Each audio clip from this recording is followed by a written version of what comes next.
जी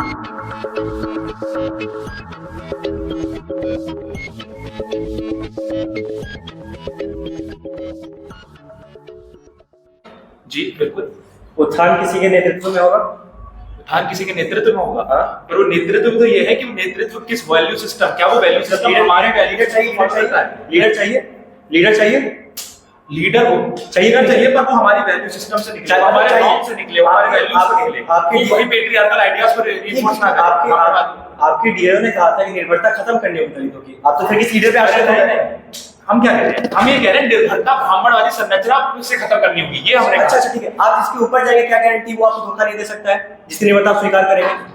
किसकी? अरे हम अगर वंचित हैं तो सबसे पहले हम क्या करें कि ब्राह्मणवादी जो संरचना है उससे आप बाहर निकले। मुक्ति जैसे साधन ब्राह्मण मैं कह रहा हूँ, आपने एक लीडर चुन लिया, ठीक है, और वो लीडर बाद में मैनिपुलेट हो गया, फिर क्या करेंगे आप? क्यों धोखा देगा? अगर वो वंचित है, वो वंचित के कंसर्न्स को समझता है, वो वंचित के एक्सपीरियंसेस आ रहा है, वो धोखा क्यों देगा? मतलब कि धोखा कोई दे ही नहीं सकता है। अरे वंचित भी अगर वंचित के कंसर्न्स को समझता है, अगर वो वंचित जैसी परिस्थितियों से आ रहा है, उसका वो लिव्ड एक्सपीरियंस है, उसका लिव्ड एक्सपीरियंस सबसे महत्वपूर्ण है ना। वो लिव्ड एक्सपीरियंस से आ रहा है, उसकी कंसर्न्स को धोखा कैसे देगा? रायदास की हम वही तो बात समझ आ रहे हैं। रायदास ने क्या करा कि जो ब्राह्मणवादियों से, मतलब एक ब्राह्मण है उससे शिक्षा ली, उस शिक्षा के माध्यम से क्या करा, जो ब्राह्मणवादियों ने शिक्षा बताई, शिक्षा में क्या बताया कि अस्पृश्यता लीगल है, सती प्रथा का कभी विरोध नहीं करा, तो महिलाओं के बारे में क्या विचार रखे, ये सब वंचितों के खिलाफ बोला और वंचितों के साथ रायदास ने साहित्य लिखा वंचितों के लिए। अरे तो ये समझिए ना, वो वंचित नहीं थे जब रायदास वो अपने आप में प्रिविलेज पोजीशन में आ गए थे, क्योंकि एक ब्राह्मणवादी को इससे लेजिटिमेसी मिल गई थी।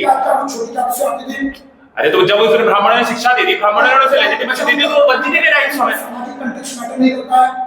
अरे सामाजिक कंटेक्स्ट वही तो मैं कह रहा हूं, उसी सामाजिक कंटेक्स्ट में उन्होंने ब्राह्मणों से शिक्षा ली, ब्राह्मणों ने लेजिटिमाइज कर दिया कि आपकी शिक्षा ब्राह्मण द्वारा मतलब ये लेजिटिमाइज है, तब वो वंचित ही नहीं रहे ना, वो तो अपने आप में प्रिविलेज पोजीशन में आ गए। क्या संस्कृत ब्राह्मणों की भाषा है? हाँ संस्कृत हो सकती है, या ब्राह्मणों ने बनाई संस्कृत, या बहुत सारी तमिल हो सकती है, साउथ इंडिया में तमिल और ये सारी भाषा भी। अवधी रामचरितमानस नहीं लिखा गया। देखिए जो आप वर्नाकुलर लैंग्वेजेस की बात कर रहे हैं ना, उसमें ये नहीं करें कि वर्नाकुलर लैंग्वेज वंचितों की या बाइफरकेशन क्रिएट करें कि ये भाषा वंचित की, ये भाषा ब्राह्मणों की। हमने क्या परिभाषा में बताया था कि डोमिनेंस, मतलब अगर कोई भी भाषा लिखी जा रही है तो भाषा किस प्रकार, किस इंटेंट से लिखी जा रही है, वो इंटेंट क्या है, क्या वो इंटेंट आम जनमानस की भाषा अवधी थी। एक सेकंड, आम जनमानस, अगर आम जनमानस की भाषा अवधि थी तो किस लिए करा गया, हमने बताया ना, वो उस स्ट्रक्चर में उस एक सेकंड उस ऑपरेसिव स्ट्रक्चर ने अपने आप को चेंज करा, क्योंकि उसे पता चल गया था संस्कृत के खिलाफ इतना ज्यादा बैकलैश आ रहा है कि अगर हम आम जनमानस को नहीं अपनाते तो हमारे आइडियाज रीइंस्टेट नहीं हो पाएंगे, तो इसलिए उन्होंने अवधि जैसी भाषा के माध्यम से अपने दोबारा आइडियाज रीइंस्टेट करे। मतलब कि अवधि जैसे ही आई, मतलब कि हमने संस्कृति को चुनौती दी। कैसे चुनौती दे दी हमने? उसी स्ट्रक्चर ने अपने आप को चेंज करा, और किस लिए करा, ताकि भाई सेफ्टी वॉल जो हमने बताया था कि अब अवधि के माध्यम से हम चीजें बताते हैं तो लोगों को लगे वो हमारी बात कर रहे हैं, पर हमारी बात नहीं कर रहे। आज भी वो अस्पृश्यता जैसी चीजें हैं उसको लेजिटिमाइज करने की बात कर रहे हैं, उसको शूद्रों को अधिकार देने की बात नहीं कर रहे एक्चुअल सेंस में, कोई एक्चुअल मूवमेंट खड़ा नहीं हो रहा है, ये सारी चीजें। पक्ष दल से अनुरोध है कि विपक्षी से एक वक्ता को आमंत्रित करें।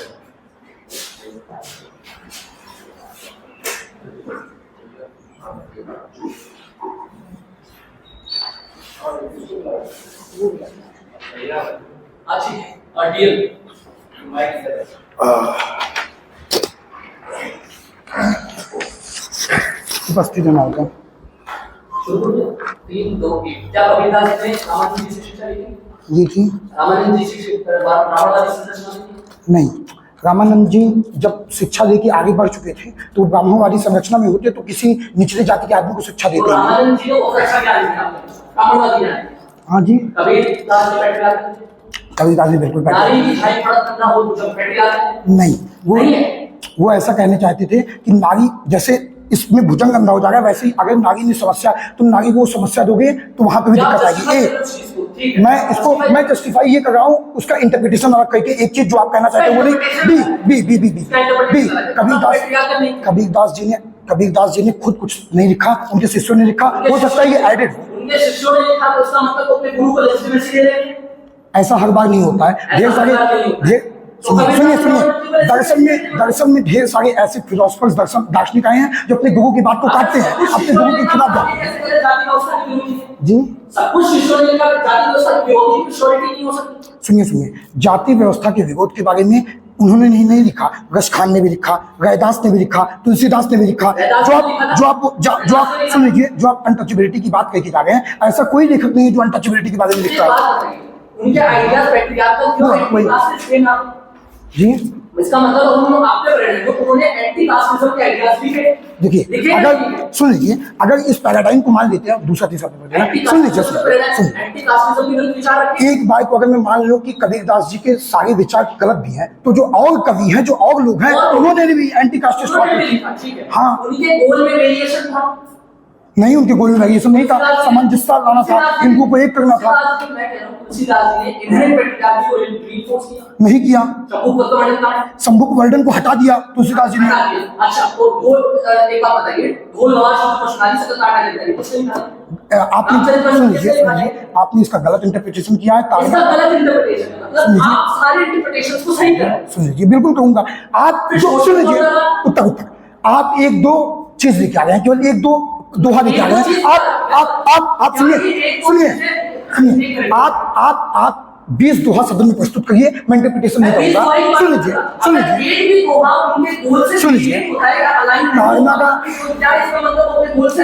ताड़ना का सीधा मतलब है देखभाल करना, ए बी। हाँ, बी।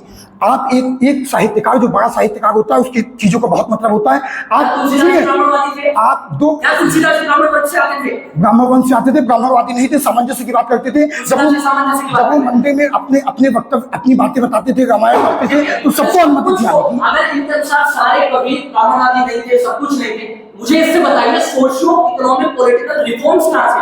जी सुनिए, आप चाहते हैं सोशियो इकोनॉमिक पॉलिटिकल रिफॉर्म कहाँ से? सोशल रिफॉर्म कैसे आया? जैसे ही मंदिर में जाने की अनुमति मिली, जैसे ये सब बोलने लगे कि पानी पी लो कुएं से, कोई दिक्कत नहीं है, भगवान एक है, भगवान के अंदर से सब आया। Socio reform, economic reform. जैसे ही ऑक्यूपेशन चेंज करने की बात करने लगे, रैदास जैसे छोटी कास्ट के लोग भी ऊपर जाके काम करने लगे। इकोनॉमिक रिफॉर्म, ऊपर मतलब अर्थव्यवस्था में ब्राह्मणों वाला काम करने लग गए, वहां भी इकोनॉमिक रिफॉर्म हुआ। अगला रिफॉर्म कौन सा था? Socio economic political reform. कैसे हुआ? पॉलिटिकल रिफॉर्म ऐसे हुआ, ढेर सारे मुगल सैनिक, मुगल सेनापति जो बन गए थे उस टाइम पे, वो निचली जाति के थे, ऐसे इकोनॉमिक पॉलिटिकल रिफॉर्म भी हुआ। पानी, भक्तिकाल आंदोलन में 4 आश्रमों की बात हुई। ये 4 आश्रम ब्राह्मणवादी वर्ण संरचना के अंतर्गत ही निर्धारित हुए थे, और इसको त्याग कर ही हम अपने बेसिक नीड्स को पूरा कर सकते हैं। अगर हम उसी संरचना को अपना रहे, 4 आश्रम वाली संरचना को अपना रहे, तो 4 वर्ण वाली संरचना को अपना लीजिए, फिर तो बच्चे पर के अंतर्गत रेटोरिक्स नहीं मारना, वो बता देंगे, आपको पता है। 4 आश्रम में एक आश्रम ऐसा है जिसमें वैवाहिक परंपरा में रहना होता है, तो वैवाहिक परंपरा में ब्राह्मणवादी संरचना तो अंतरजातीय विवाह को मानते ही नहीं है, तो फिर आप उस आश्रम की व्यवस्था को स्वीकार ही नहीं करते, इसका मतलब। हाँ, अगर उसमें माना जाता है तो अब ऐसा क्यों कह गए कि पलायन हो जा रहा है, सब लोग पलायन क्यों हो जा रहा है? क्योंकि वैवाहिक संबंधों में सुधार की बात ब्राह्मणों ने, भाई कौन से ब्राह्मण कवि है जो वैवाहिक संबंधों में सुधार की बात कर रहे हैं? सब कह रहे हैं ईश्वर में अनुग्रह पर निर्भर हो जाओ। यही तो मैं कह रहा हूँ, उनकी बात सुनिए। डॉक्टर अम्बेडकर कर रहे हैं, डॉक्टर अम्बेडकर अपने रियलिस्टिक पर्सपेक्टिव में ये बात कर रहे हैं कि मैरिज रिलेशन पर संशोधन होना चाहिए, एंटी पैट्रियार्कल लॉज आने चाहिए। ये बात किसने कही? हाँ, कबीर ने ब्राह्मण शिक्षा दी क्या? कबीर ने ब्राह्मण शिक्षा दी? यही तो उनकी फ्लॉड शिक्षा ब्राह्मण की थी, और वो दी क्यों गई? ताकि पैट्रियार्की को नए तरीके से रीइंफोर्स करें। कैसे? कि जब शोषण को लेजिटिमाइज करेगा तब शोषण कंटिन्यू होगा। प्रश्न ये कि ब्राह्मण से शिक्षा ली, तो ब्राह्मणों के अगेंस्ट बोलने कैसे लगता है कि फ्लॉड शिक्षा ली? इसलिए आप ब्राह्मणों के अगेंस्ट बोले, उन्होंने तो पंच, अब सबसे बड़ी चीज है नारी बच्चा के अगेंस्ट बोला। क्या मूर्ति पूजा के खिलाफ बोला कबीर ने? किसने बोला? क्या कबीर ने मूर्ति पूजा के खिलाफ बोला? मूर्ति पूजा के खिलाफ बोला तो ब्राह्मण केवल मूर्ति पूजा थोड़ी मान रहे थे। ब्राह्मणों में तो कुछ मूर्ति पूजा मानते थे, कुछ नहीं मान रहे थे, लेकिन जो नहीं मान रहे थे वो भी तो शोषण कर रहे थे। सबसे बड़ी चीज है निर्गुण भक्ति में भी निर्गुण जो रिचुअल्स हैं उनको भी तो माना गया था उनके माध्यम से। माला पर जमुआ, मस्जिद कंकड़ पर पत्थर जोड़ के बना दिया, ठीक है, बातें नहीं बोली। और अगर ये सब बातें बोली तो धार्मिक पलायन कहाँ पे हुआ है? धार्मिक पलायन नहीं, आध्यात्मिक पलायन। इन बातों के बोलने से सोशल पैटर्न चेंज नहीं हुए, सोशल डिस्क्रिमिनेशन वही था। रैदास जी फिर भी जूते ही काटते थे, रैदास जी का ऑक्यूपेशन चेंज नहीं हुआ।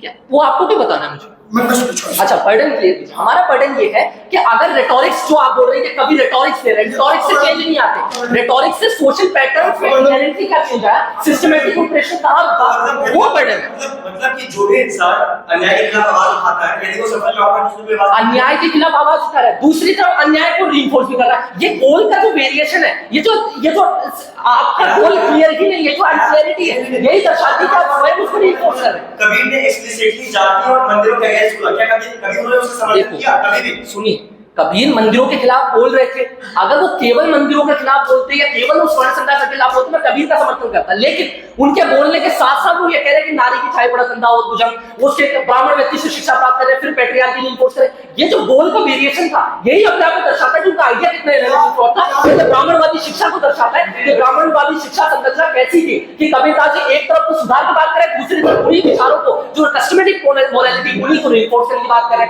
दो बातें एक साथ कैसे को एग्जिस्ट कर सकती है? अंतिम प्रश्न। अंतिम प्रश्न हाँ पूछिए। रैदास को सोशल एक्सेप्टेंस मिला, और अगर रैदास को सोशल एक्सेप्टेंस मिल गया वो छोटी जाति का होने के बावजूद, तो आप ये कैसे कह सकते हैं कि चुनौती नहीं की? रैदास को सोशल एक्सेप्टेंस मिला, कैसे मिला वो पूरी डिबेट में नहीं बताया।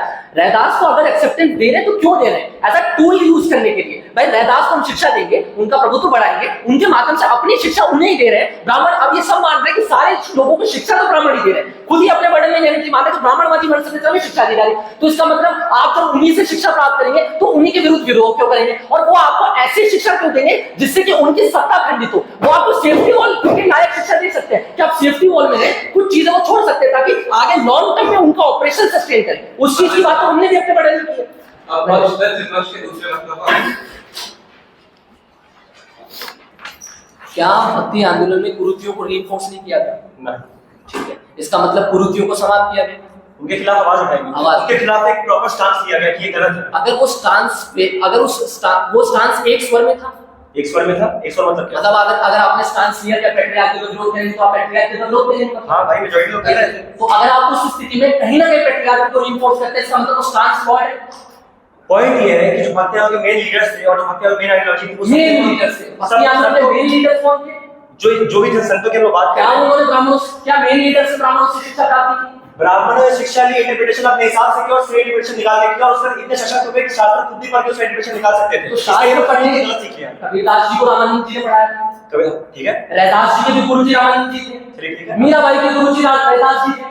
ठीक है, ठीक है, तो सब सारी की सारी चेंज बन रही है, जो आपके जो फेस वैल्यू के लीडर्स हैं सब ब्राह्मणों से प्रभावित। बहुत अच्छी बात। हम आपको ये नहीं समझा रहे कि भक्ति आंदोलन इतना स्ट्रांग मूवमेंट था कि उसने इतना अच्छा काम किया कि ऑपरेशन ब्राह्मणों को भी अंदर से बदल दिया कि वो बाकियों को शिक्षा देने लगे। एक बात बताइए, ब्राह्मण स्वयं शिक्षा दे रहे हैं, ब्राह्मणवादी वर्ण संरचना बदल रही है।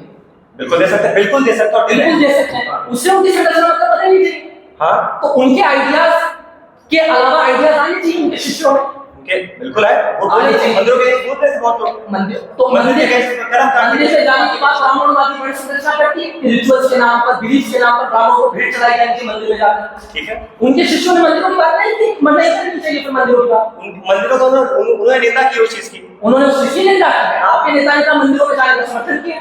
मंदिर ऐसा कॉन्सेप्ट की निंदा करी, मंदिरों में जाने के अधिकार तो दिलवाइए। मंदिर ऐसा कॉन्सेप्ट की निंदा की, मंदिर में जाने का समर्थन किया। दोनों चीजें भाई, दोनों चीजें कॉन्ट्रडिक्शन तब होती है। मंदिर ऐसा कंसेप्ट का विरोध किया था या नहीं किया? जब वो मंदिर ऐसा कॉन्सेप्ट का विरोध करते हैं तो उसको मंदिर के अंदर बड़ी कुरीतियों का विरोध करते हैं, लेकिन जब वो कहते हैं मंदिर बेटे तो मंदिर के अच्छे आयामों के अंदर स्वीकारने की बात करते हैं। मंदिर के अच्छे आयामों के अंदर ब्राह्मणवादी वर्ण संरचना फिर से आ गई। नहीं आते, कैसे आ गई? इसलिए नहीं आते क्योंकि आप जब ये चीज की बात जब सारी शिक्षा ब्राह्मणों से ले रहे हैं, फिर आप ये कह रहे हैं मंदिर ऐसा कंसेप्ट, ऐसा गुड़, उस कंसेप्ट गुड़ पोर्ट्रे कर रहे हैं, तो वो कंसेप्ट तो ब्राह्मण ही बता रहे हैं आपको। बहुत अच्छी बात है, ब्राह्मण नहीं बता रहे, वो टेक्स्ट से हम देख रहे हैं, और दूसरा टेक्स्ट का प्राइमरी इंटरप्रिटेशन ब्राह्मण कर रहे हैं। अब मैं बोलूं, बताइए। आप कह रहे हैं कि टेक्स्ट का प्राइमरी ब्राह्मण कर रहे हैं, उन्होंने यदि बता दिया कि चीज ऐसी होती है, मैं अपना इंटरप्रिटेशन जो लगा रहा हूं, मैं अपनी इंटरप्रिटेशन निकाल रहा हूं, उससे अपनी बातें समझ रहा हूं, जो जिन आयामों में ब्राह्मण गलत है उसको अपनी इंटरप्रिटेशन लगाएंगे, इसका मतलब जो पहले से प्रीवियस इंटरप्रिटेशन है उस चीज को डिनाई करेंगे, कर सकते हैं आप, हर सेंस में डिनाई करेंगे, जरूरी नहीं कि हर सेंस में गए, हर सेंस में जरूरी नहीं है। जिस किसी एक सेंस में अगर आप एक्सेप्ट करते हैं तो इसका मतलब आप इनहेरेंटली फ्लॉड आइडिया लेकर चल रहे हैं। अब बोलो, हाँ मतलब से जो फ्लॉड आइडिया की बात कर रहे हैं, फ्लॉड आइडिया तब होता है जब सामने वाला मुझे एक गलत इंटेंशन से सिखाया, मैं चाहता हूं सिखाने वाले का इंटेंशन अपने आप में सही, सामने वाले का इंटेंशन से सामने वाले का इंटेंशन सही है। जब मैं जानता हूँ मुझे किस आधार से सिखाना तो मेरे पास ये फ्रीली है उसको रिजेक्ट एक्सेप्ट करने की, तो मैं उसमें से बेस्ट चीजों को निकालूंगा और उस बेस्ट चीजों में अपनी चीजें ऐड करूंगा जो मेरी जरूरत है और उससे सबसे अच्छी चीज जो निकाल के बच्चे पर सिखाऊंगा जिससे उसका उत्साह होगा। कुछ है अब ठीक है, सामने वाला जैसे संदर्भ में दिया है, सामने वाला ईश्वरीय अनुग्रह के आधार पर कोई चीज आपको बता रहे हैं, ईश्वर ने ये चीज लिखी है, फिर आप जब अपना इंटेलेक्ट लगा रहे हैं तो इसका मतलब ईश्वरीय अनुग्रह को आप इंटेलेक्ट से रोक रहे हैं ना, रीजनिंग से रोक रहे हैं। बहुत अच्छी बात। सबसे पहली बात, ईश्वरीय अनुग्रह अम्बेडकर का स्टेटमेंट है, उसका हम पे कोई विरोध नहीं है। दूसरा, यदि मैं कह रहा हूँ ईश्वरीय अनुग्रह है तो ईश्वर ने मुझे इंटेलेक्ट दिया चीजों को अपने आप में एनालाइज करने की, चीजों को देखने की। और तीसरा, यदि मैं ईश्वरीय अनुग्रह की बात करता हूँ तो उस समय के जो वंचित वर्ग है वो पढ़ा लिखा नहीं, वो बहुत ज्यादा लॉजिक नहीं समझ सकता है, तो उसमें सबसे ज्यादा लॉजिकल मीडियम जो है वो ईश्वर है समझाने के लोगों की आप सब ईश्वर से आए, इसलिए आप सब एक हैं और इसी एकता की बात कीजिए। इसी के साथ प्रश्नोत्तरी चरण भी यहाँ पर समाप्त होता है। अब मैं अधिनिर्णायकों से पूछना चाहूंगा कि आपको प्रत्युत्तर भाषण चाहिए? जी धन्यवाद। तो प्रत्युत्तर भाषण की तैयारी हेतु दोनों ही दल को 1 मिनट का सामान्य समय शुरू।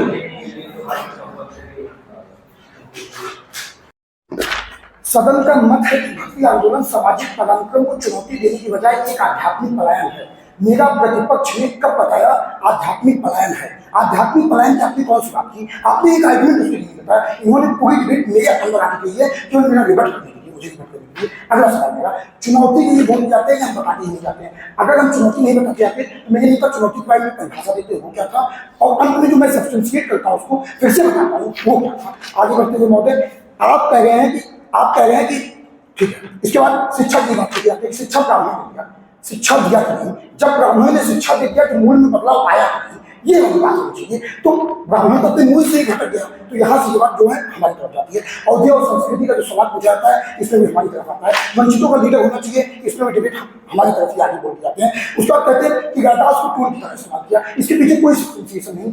चूंकि प्रश्न पूछा जा रहा है, उत्तर देना है तो बता दीजिए टूल की तरह इस्तेमाल हुआ। अगर टूल की तरह इस्तेमाल होती भी रैदास ने वंचितों के बारे में कुछ लिखा तो क्या वंचितों को हेल्प नहीं कर रहा है, क्या वो चुनौती नहीं देगा? यहाँ पर डिबेट हमारी तरफ आता है। फिर आप नहीं बताते हैं कि संतों को एक्सेप्टेंस कैसे मिली समाज में, उन्हीं संतों के नीचे जाके आ रहे थे और अब पक्ष